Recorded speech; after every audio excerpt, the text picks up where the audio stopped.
Thank you very much, Carolyn. Thank you very much, Glenn. Thanks to the Architects Registration Board for supporting the series. Thank you to you for coming. It's the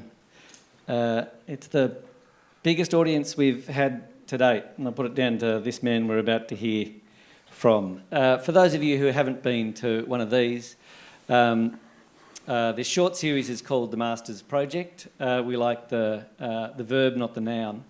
And we ask what it really takes to master architecture. It's a question we ask of 10 architects, 5 of whom we meet in person.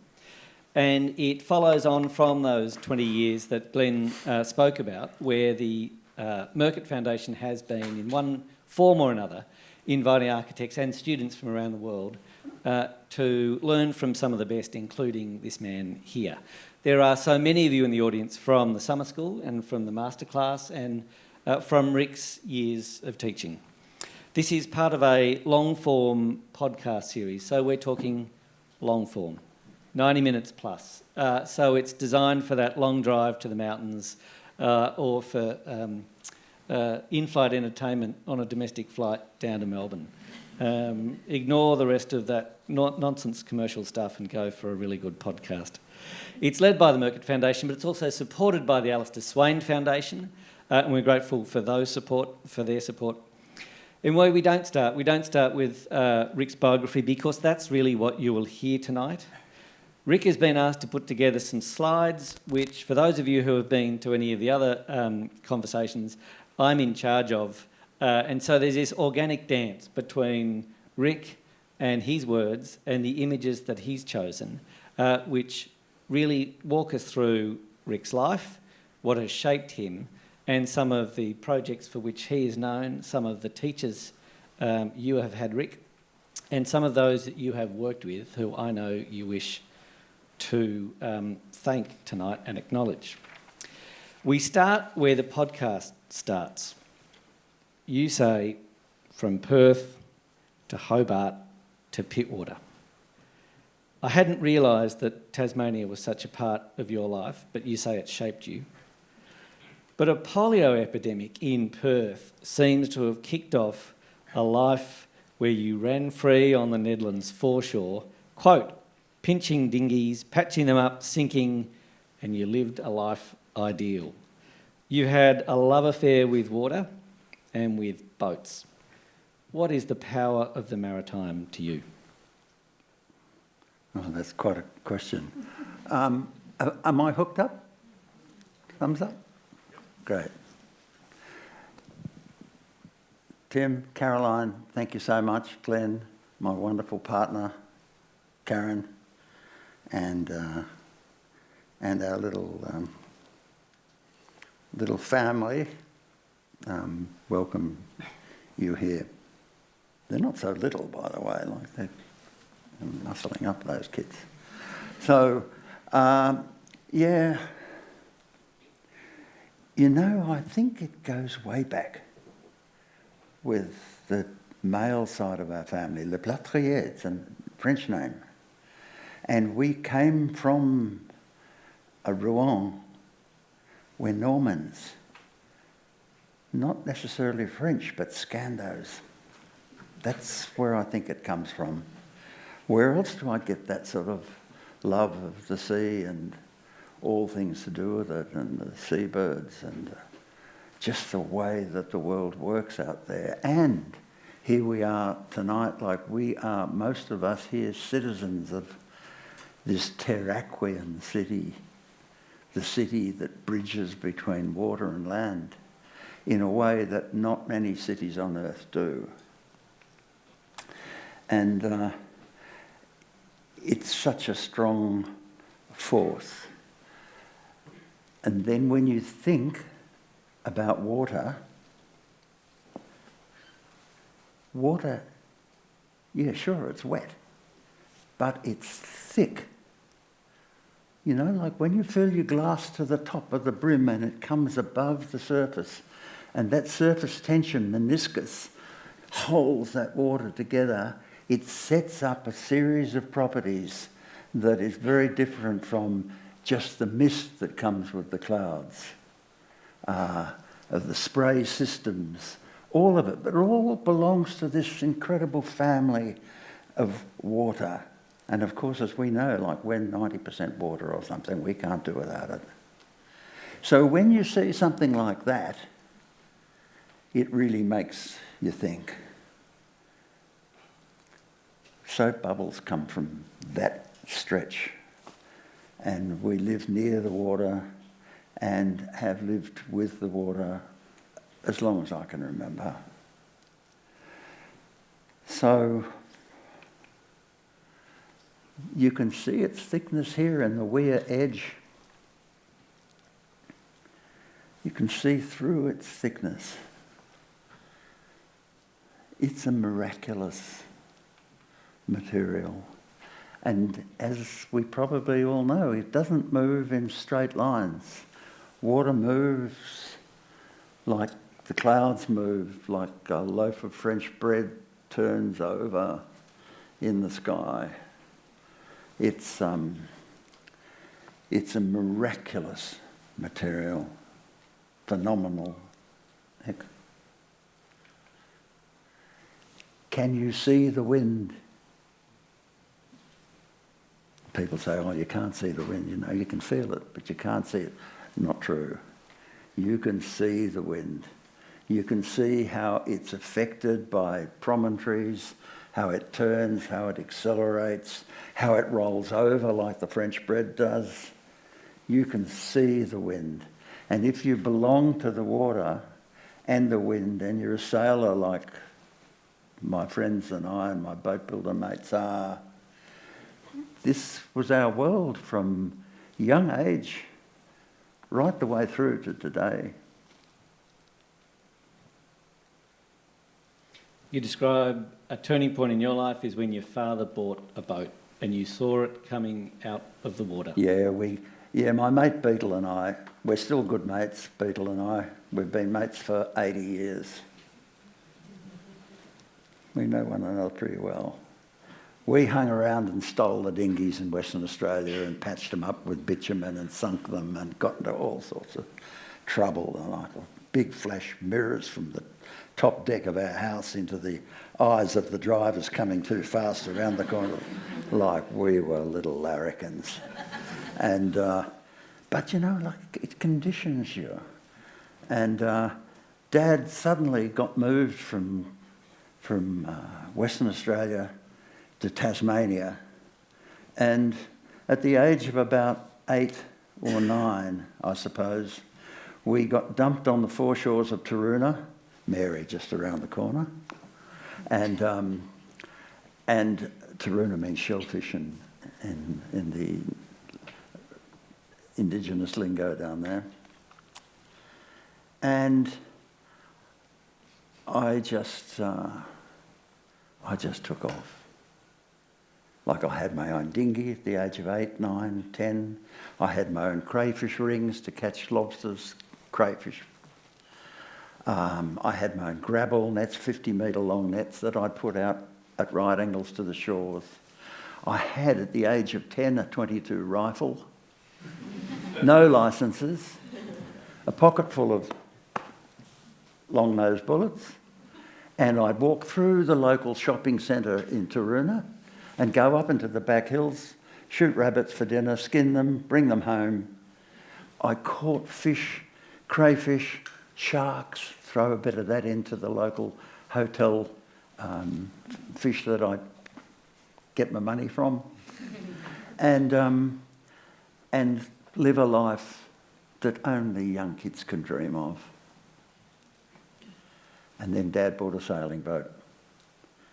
Not just a sailing boat, but a sailing boat built and designed by Jock Muir's apprentice, Alan Cracknell. Jock Muir, famous in Hobart. Funny guy, quite fine and thin, hairy, and always wearing his bib and brace overalls. And we went down to his yard in Battery Point, and you can smell the timber they're cutting. King Billy, hue and pine, even celery, which is not quite so strong in smelling, but fragrance. And there, coming out of the water on this trolley and wire disappearing into the depths, coming out, is this amazing shape of a boat getting pulled out, like just the change of section. Captured then and forevermore. And we took that boat out for sale that day. We wrapped it round the local scallop boat, which had a big rusty frame on the aft end of it. Jock Muir on shore like this with his eyes on stalks. And we get back in afterwards, and Dad was feeling a bit sheepish. And he said, bit of breeze out there, Jock. And Jock Muir looks at him like this and says, "You bloody near took the stick out of her." Well, my brother and I just fell about laughing seeing the old man copping it like that, you know. But it started life. And we'd go down the D'Entrecasteaux Channel, catch fish, etc., etc. Changed my life. With a rag for sale, as you say. Rag for sale and a dinghy, yeah. Yeah, like many kids. And then you describe at the time, I hope there are no Tasmanians in the audience, a bit slow at the time, and your dad sent you to boarding school in Sydney. Yeah. Not a happy time for you. Yeah. But on graduation, you head to New York. Dad went over there just for training. Well, that's what he said. At 17, you get pissed at Birdland. Forgive the lack of language caution. It's my terminology. And while you're there, for architects in the audience and for those who aren't, you meet John Andrews, who's over there. Yeah, he came over and stayed with us because he had our address. And, you know, I didn't know much about architecture, but I knew a bit about drawing. And I would have been 16 by that time. He said, "What are you going to do when you..." I went to high school over there for a year. I'd done all the work here in Sydney. I just had a great time. And he said, "What are you going to do when you go back?" I said, "Oh, you know, Dad wants me to be a pharmacist." Yeah, the old man thinking he might get a bit of dough coming into the family.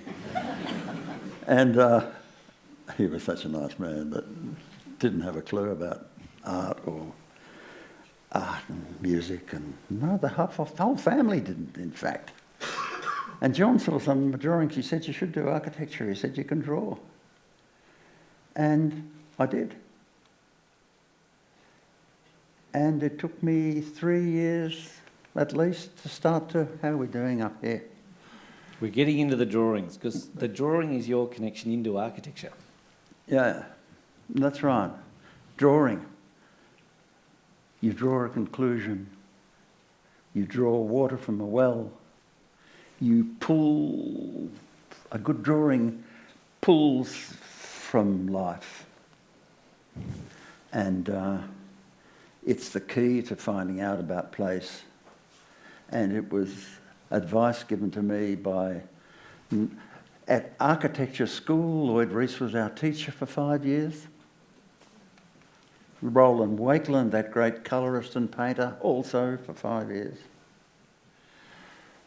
And Lloyd taught us to love to draw. The greatest gift he could possibly have given us. Architecture, one thing, but Lloyd and I and Pete Stutchbury and Shells, my great friends Shelley and Dick, very good architect. We'd go over and give Lloyd a hand with stuff because he was starting to get on, vision starting to fail. And we'd read his books that he was writing to him, and he'd listen carefully and make changes. One time he fell asleep, and I just pulled my sketchbook out, which is here always. And I drew him. And it's funny how these things happen. You do a drawing and you look at it and you just wonder, where in the hell did that come from? Because you can't repeat it. It's like music, jazz musicians, you know? Hard to explain. Next. And Lloyd is one of your three great teachers, I would Oh, say. absolutely. Lloyd, Utzon and Masuda, all of whom we'll talk to. Yeah, they all had an incredible impact. I worked in Don Gazzard's office with Pete Yeomans, who became a great friend of mine, great drawer. And then during that time, I sent a note to Utzon saying, you know, I could see the shells are going up like big flowers on Bennelong Point. And I don't know much about it. I've just finished uni, but I'd love to work for you, not with you. And I got a letter back and it said, come and see us. Well, it turned out that he knew me because his father's a boat designer. And he had seen my beautiful moth that was made of Australian cedar, like it was, that's it. Tasmania, Australian Championships, 1961, blowing like the clappers, right? As the Tasmanians say, oh, she's gonna come in big end first. And it did, right? So, don't know where that's going. Well, with you, it can go a number of a number of ways. This is not you winning the national titles. You won the national titles, Yeah, but it was this later. is not. Yeah. This is not that photo. No, it's not. No, I hit the mark. I hit the mark at the end of that leg. I was leading at that time too, and when you hit the mark in those days, outski, you pull out, no questions, no contest, you're out. And anyway, so it happened, right? And even while you're working with Utzon, Utzon sees your Yeah, boat he did. He saw on it. the beach at Bayview. Because he used to walk around the foreshore with Liz. And his son, Jan, ended up building a moth, quite like that one. And one day I was in the little Byra clubhouse looking out the window, and my boat was down there looking absolutely stunning. I had mates who were boat builders who were my best friends, including Beetle. And their moral geometry was so clear, and their craftsmanship and ethics were so sharp and true that they affected my whole life, and I've worked with them on most of my buildings. They changed things and did things, made things expensive. But you know, it was Renoir said, the skilled hand is nothing if it's not the servant of the mind. Ooh. In other words, you can make something as beautiful as you like, but if the design's lousy, forget it. So he saw that boat, and he knew it was mine somehow. I don't know how. So when I went down to the office on Bennelong Point where these great shells were growing like flowers, I arrived at the door and they said, oh, you've got the job? I said, oh. They said, you've got the job, when can you start? And I said, oh, Monday. And so it started. I was fortunate to work for the greatest architect on earth, and together with 4 or 5 other young Aussies as well. You know, you don't get chances like that very often. And that changed the whole course of my life and lifted the bar to a level that I had no idea it was capable of. And that was the time when the shells were going like that. And you said at that time there were no 1 to 100 drawings of the whole building. That's right. There were bits that they were finishing as they got to them. Because that's the way Utzon worked. Like, he worked like the boat builders worked. His father was a yacht designer. They'd have the boat in frame, and you'd see things that you hadn't really recognised before, and you'd change things, right? And so it happened with my buildings, and so it happened with Utzon's building here. And of course the government never understood that that's the way great things are made, especially if they've never been built before. And Simon's plywood factory was all going to be done in there, and that's when things started to fall apart with the government. There were problems with the engineers, not quite They were brilliant, the engineers. It was Arabs, you know, they were the best they were. But there was misunderstanding, I think. Anyway, that's what happened, and politics got in the way. And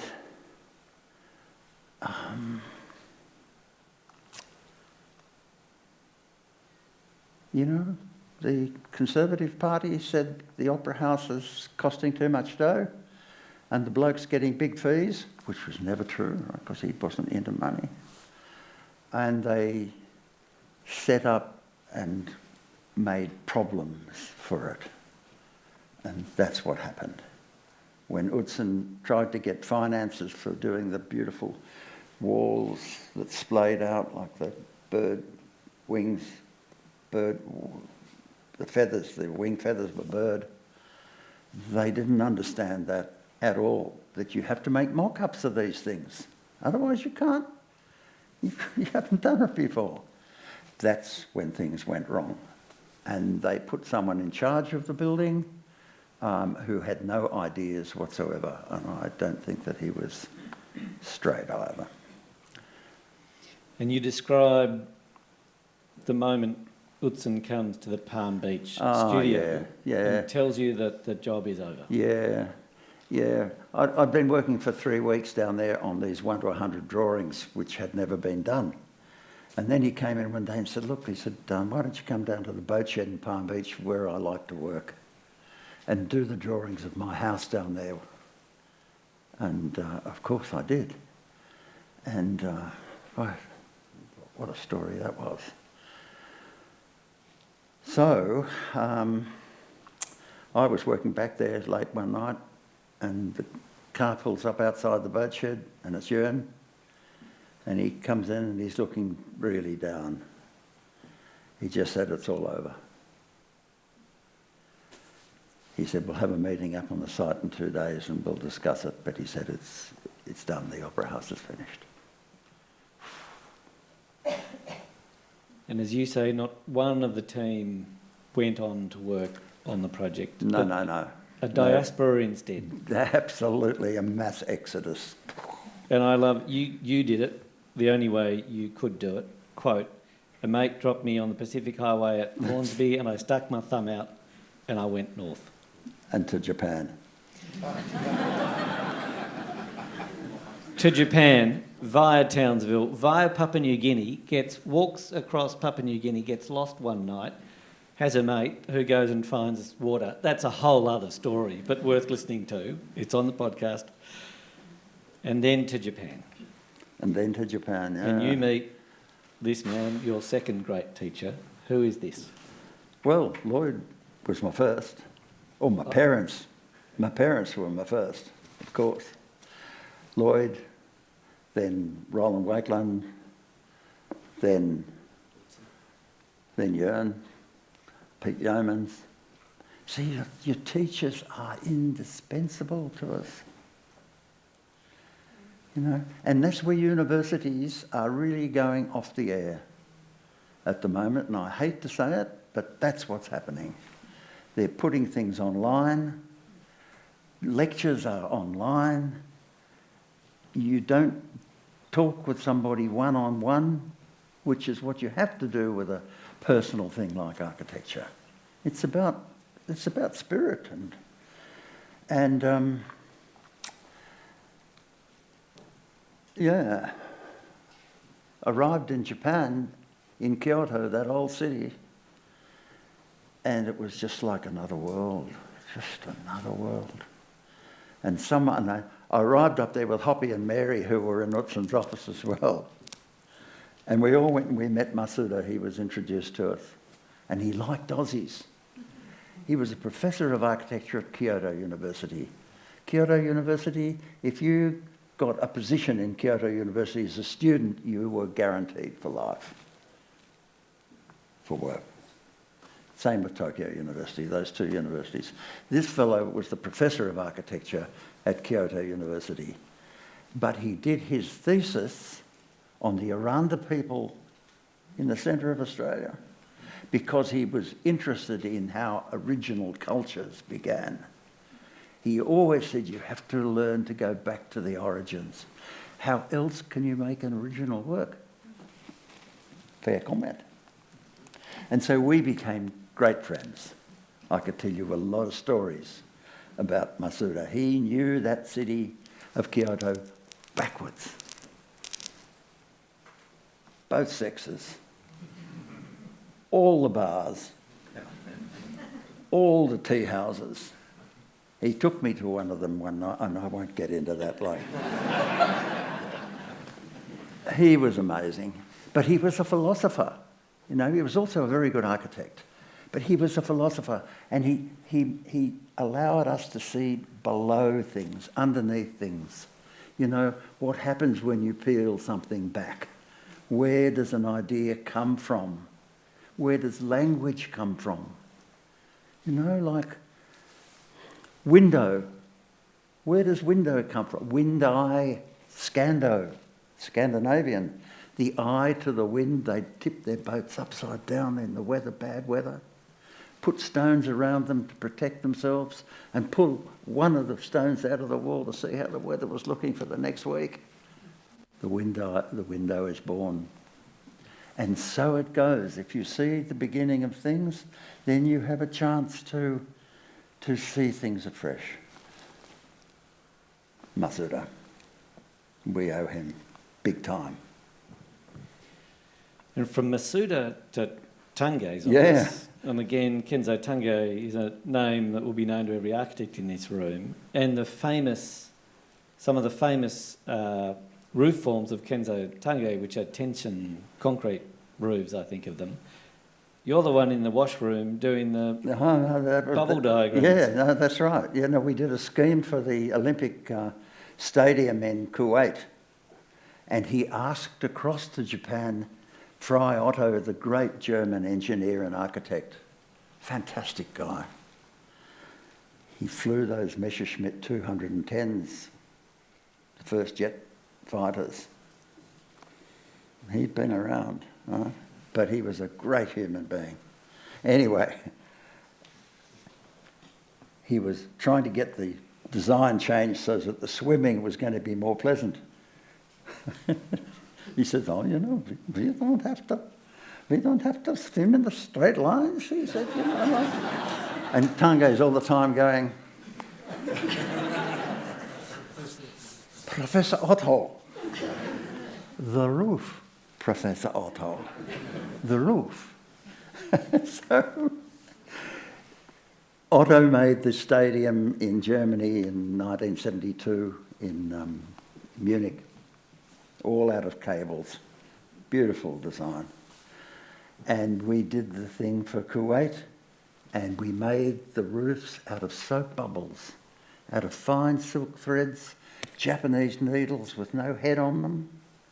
And you tip this model upside down with the thread hanging from the needles, tipped it upside down, locked it off on this frame.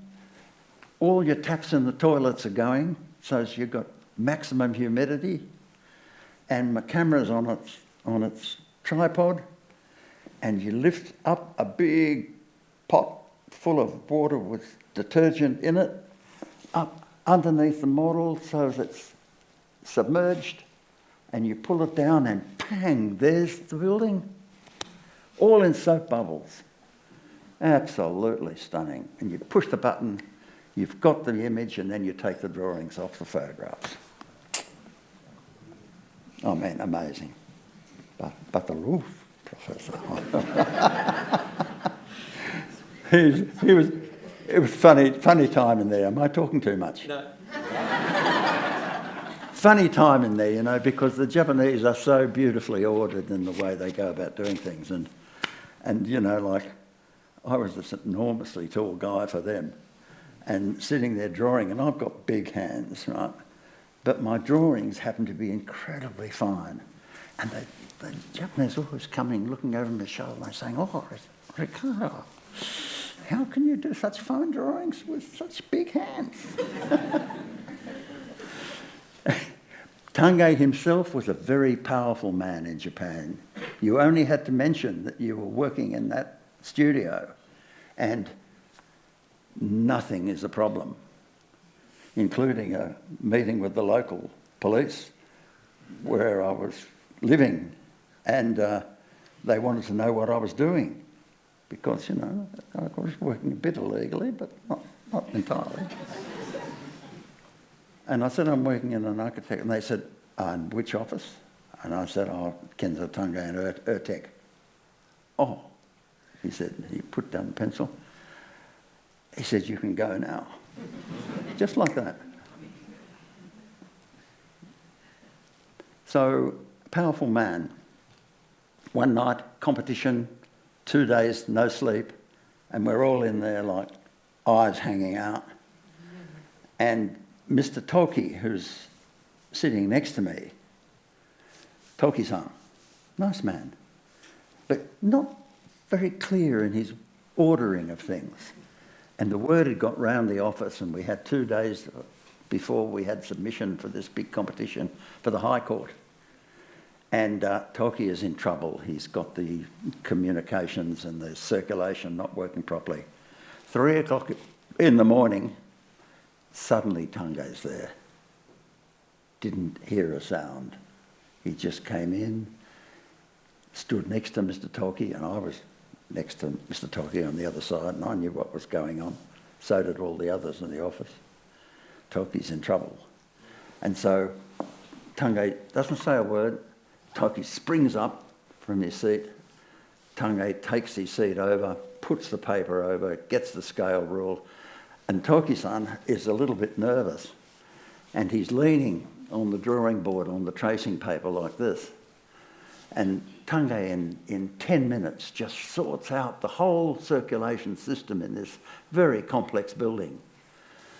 And still doesn't say anything, puts the pencil down, puts the scale rule down, stands up from his seat and walks off. Solution there. Toki-san is still like this, and he stands up straight, and I'm looking out the corner of my eye, and he's been under pressure. He's been sweating through the palm of his hand, and the palm of his hand is embossed on the tracing paper.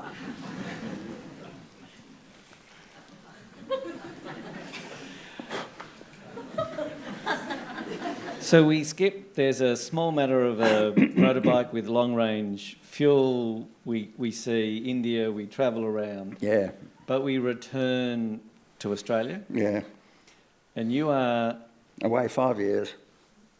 And the guy, Gordon Andrews, is the guy who designs Australia's first currency. He lived Not first currency, he's the notes. The decimal currency. The decimal currency, the beautiful notes. He lives next door to you.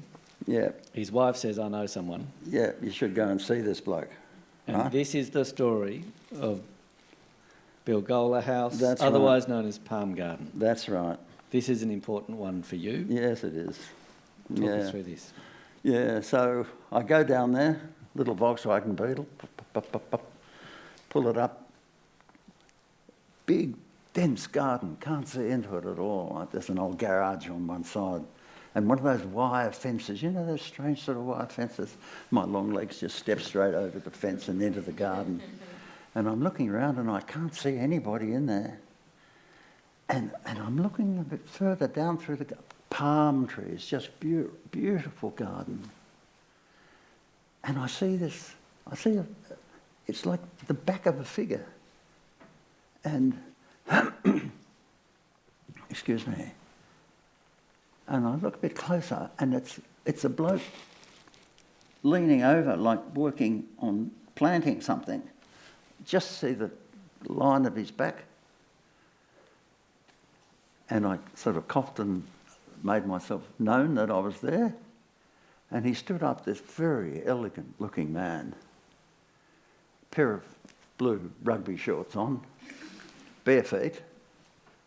And I thought to myself, doesn't look like a doctor to me. And he said, oh. He said, you must be Richard. And I said, yes. He said, well, I have a beautiful garden here. and I need a house. We'll have only that garage. I said, oh, yeah. I said, what do you have in mind? And he said, well, oh, I'm really not sure. He said, it's a beautiful garden. And he's literally saying to me he doesn't want to put anything in it, right? Which is fair enough. And I said, but you've got a house here already. He said, how come?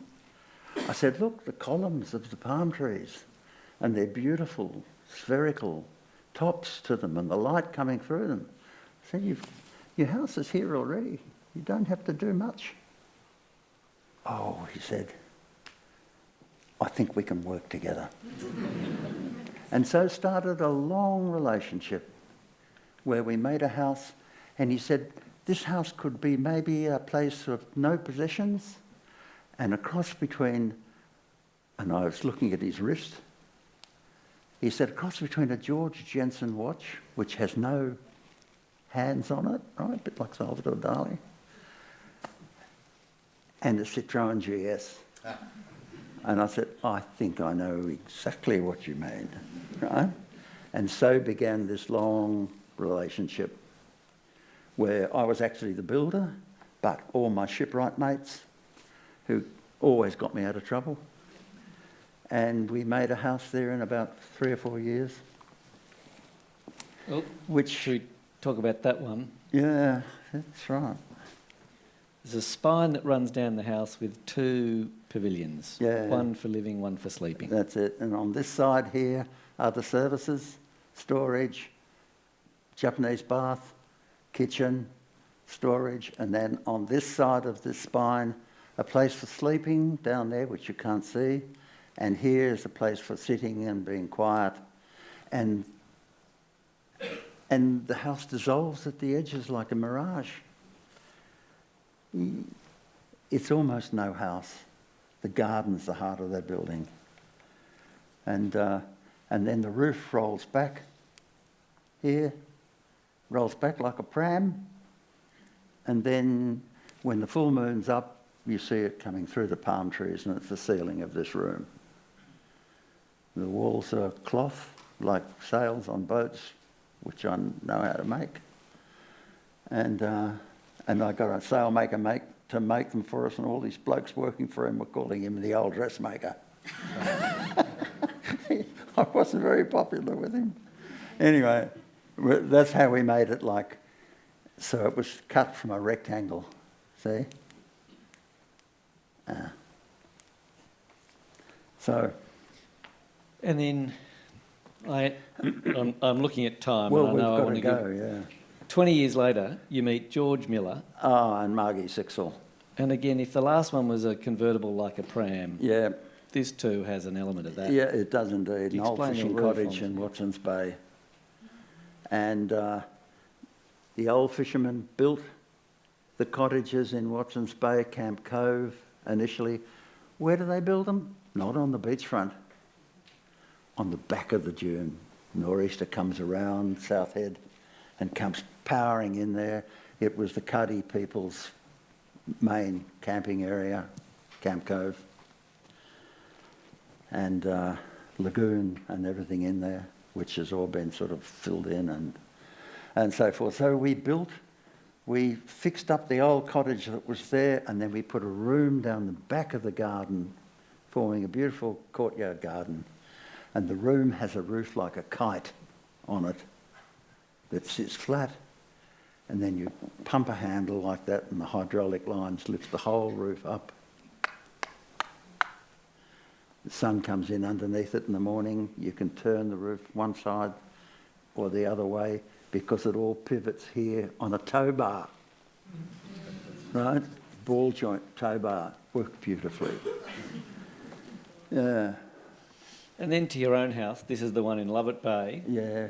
Karen and now 3 kids who are, well, okay, 30, 32, 31, 30, yeah, and 25. You're strong, strapping, all rugby players, all got smashed up. and a beautiful little house, like a one-roomed house. We all slept in the one big bed right when they were born. The house was open most of the time. All the walls lift up and pin off under the roof, and it's been beautiful to live in. Testing, the plates and food gets blown off the kitchen, which is outside, off the table, but it's alive. The bath, for those of you who don't know it, that Glenn Scott spoke about, here is the fire. Yeah, that's it. And just off screen is the Japanese bath. The Japanese bath, yeah. Poised above that wonderful water of pit water. Yep. And you light the fire inside the boiler and it heats up to 40, we take it to about 46 degrees. That's pretty hot. And you can walk around in the jazz. So we started with water. I'm going to take you back to water, and we finish with water. One of my favourite things, and it was mentioned before, Peter Carey, in that book that was mentioned, 30 Days in Sydney, if you can get it, it's a wild read. It was written on the plane by Peter Carey as he came to Sydney and returned to New York, and in that time the book was written. Rick Leplastrier appears in a few guises in that book. Jack Ledoux. Gentle Jack. Yes.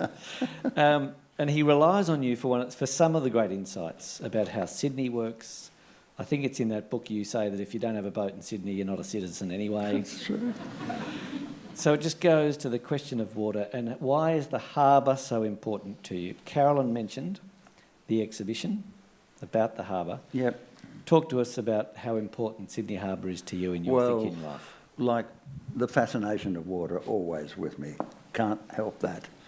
But when you examine things that work in the harbour or in the ocean itself, and you look at the way a dolphin works, and when you study the dolphin and you read a bit about it, you find out that it's actually got a patterning in its skin that is also absorbent to pressures, which actually changes the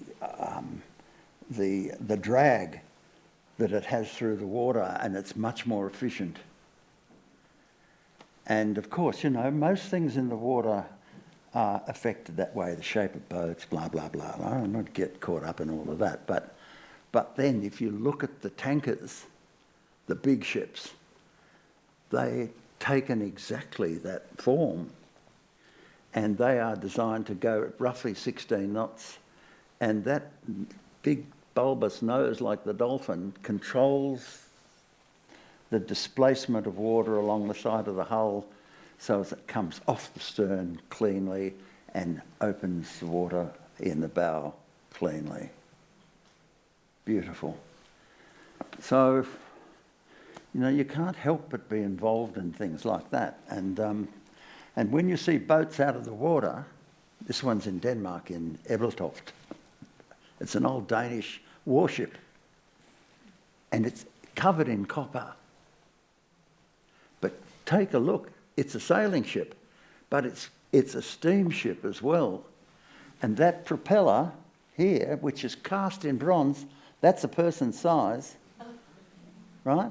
That propeller lifts up in a slot on a big propeller shaft like this, up inside the boat, and then it's not a drag any longer. Like, what a work of art. The Scandos, their boats, right from the very beginning, back in the 10th century, those Viking boats, they were the bane of the existence of the English and the French, right? And the exhibition that Rod Simpson and Peter Emmett and Sam Marshall and Drew Heath and the Sydney Harbour Federation Trust, we did an exhibition to show how important Sydney Harbour and its industrial installations on all the points of land up the river to Parramatta, because the water's deep on the points. And so the ships had come in, dropped the cargo, blah, blah, blah. But then you move up the ridge lines, Macleay Street, for example, right, and Garden Island. that's an absolute sitter, is the old Aboriginal roots to the ridge lines around Sydney. That's the landscape structure of this amazing city. And so if the and we had 2 meetings with the planning minister. Bob Carr was the premier at the time. We delivered a full lecture on this idea there were 40 harbour sites up the river. The Olympics was coming on, and we suggested that the press place, township, whatever, could be at one of these sites, and the harbour then is reinvigorated with the ferry service, takes the pressure off the ridge roads and the traffic jams. Come on, Australia, like. And we made the harbour as the exhibition. We built the harbour in the long gallery so that you walked on the timber floor, but you were walking in the harbour. And these are all the points of land, all the way up, with all the drawings on the walls here, up in here, and the drawings on. You could actually see the whole thing. Yeah.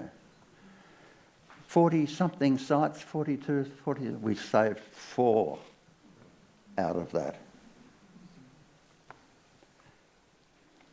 And talking about sites and ideas, what's this shop? Craig Burton, my friend, and I, and Isabella Duna, who was working with me at the time, a Swiss goldsmith. You remember Issa, Karen, like, she made the most amazing models. Oh, unbelievable. Anyway, we decided that we'd do a scheme that showed Macquarie Street is totally unrealised as a place. It joins the Opera House and the harbour to the War Memorial through Hyde Park and that beautiful fountain. And you can't move on it because of traffic, you know? Traffic lights. And then in front of the library here, it comes, the expressway that we put in there, which we should never have done, comes up into so-called Shakespeare Place. And all the world's a stage. Indeed. That should never happen. The library should be joined across to the Botanical Gardens. The Botanical Gardens and the Domain should be that one beautiful hollowed amphitheatre leading down to the harbour. And there should be a promenade that runs from the art gallery all the way round Hospital Road and past the front here of this beautiful building. And on Sundays, that could have traffic through the week, 5 k's an hour, no traffic lights, and art exhibitions. You know, come on, Australia. And that's indeed what happened then, was that when you look at that promenade that connects the library all the way around Hospital Road to the art gallery, that's the painted world and the written world are connected by this great promenade with parking underneath it if you have to do that. Out the front of the art gallery, you make a plaza out the front. Woolloomooloo means lots of fish. And this drawing, can we go back one? One before that. This drawing was just a study in charcoal of a pattern system that you could indent into the piazza, just only very, very shallow. So when it's summer here and the storm comes in the late afternoon and dumps all that water down, it would flood the top of that, and then the sun comes out and it evaporates and suddenly it becomes like mercury. This silver patterning is indented in the pavimento. Next. And that's the pattern that we were going to put in it. which is a pattern that's based on an Aboriginal weaving that is tight at both ends and swirls out in front of the gallery and comes back into the roadway again. Like that. And the top one. Beautiful. And this one is the DMR, the Department of Main Roads. Thank you very much. This is their version of in front of the art gallery. Come on, Australia. Rick, we are coming rapidly to the close of this, but I invite you to take us from the Department of Main Roads, as it was once called, AD 705 to 7. Yeah, didn't he know a thing or two? Eh? Li Tai Pao. When one has good wine, a graceful boat, and a maiden's love, why envy the immortal gods? Indeed.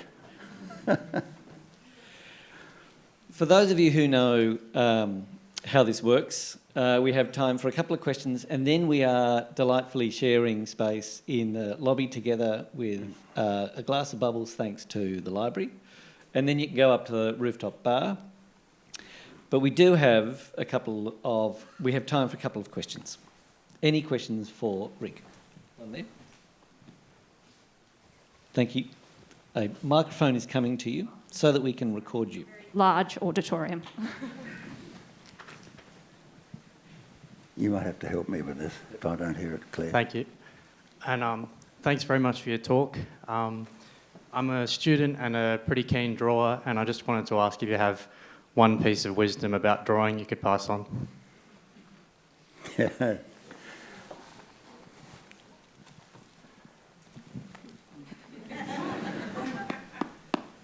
Take it with you always. That information came from Lloyd Rees and it came from Jörn Utzon. He said, whenever you are in a place and you feel a certain quality, either good or bad for that matter, but usually good, he said you pace it out, 1 pace, 1 metre, your height to give you section, and draw it. Because as soon as you draw it, you will see what it is that gives it its quality. It's the best advice I've ever been given, and I return it to you as well. One more question. Question for Rick. Oh, there is one.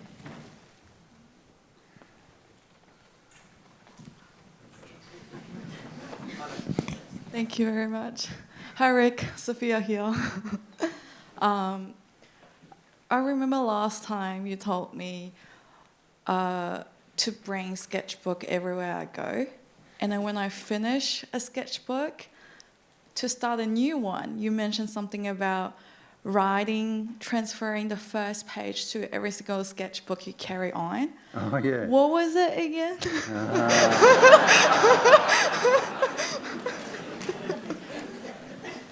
You know, like when you read quite a bit, and when you walk into this library, and you see up on the walls there above where the receptionist is, and you see the words of Thomas Carlyle, it makes you think and stops you in your tracks, and you write that in amongst a block of things that you read that inspire you every time you open your notebook. And this one, let's see how we go here. And these are things about sustainability, okay? Everybody's talking about sustainability, rightly so. But sustenere, sus is under tenere is to hold.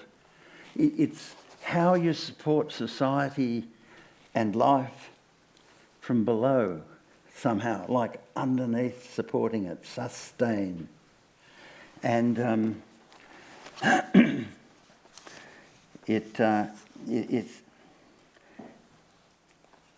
and so in terms of through knowledge, This is from Thomas Carlyle. In books lies the soul of the whole past. Time. The articulate, audible voice of the whole past, when the body and the material substance of it has altogether vanished like a dream. Caroline, it might be wonderful to get a good sculptor to put Thomas Carlyle and the dates of his life underneath that. Just a thought.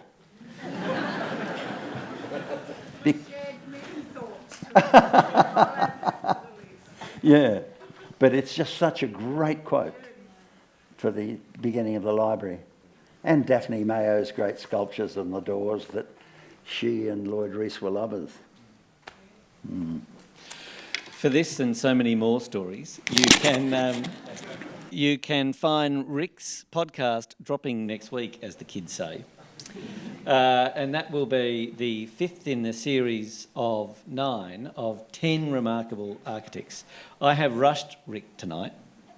Many of you have told me, thankfully, I'm grateful for the feedback, that I've rushed the other speakers in these live events, and I absolutely have. The really nice thing is the podcasts aren't rushed. They're long form, as I say, and they're deliberately taken slow so that you can listen to them slow. This is the shameless advertisement to say you can find them on Spotify and Apple, and they are continuing until December. But for now, would you join me in thanking the remarkable Rick Leplastrier for his...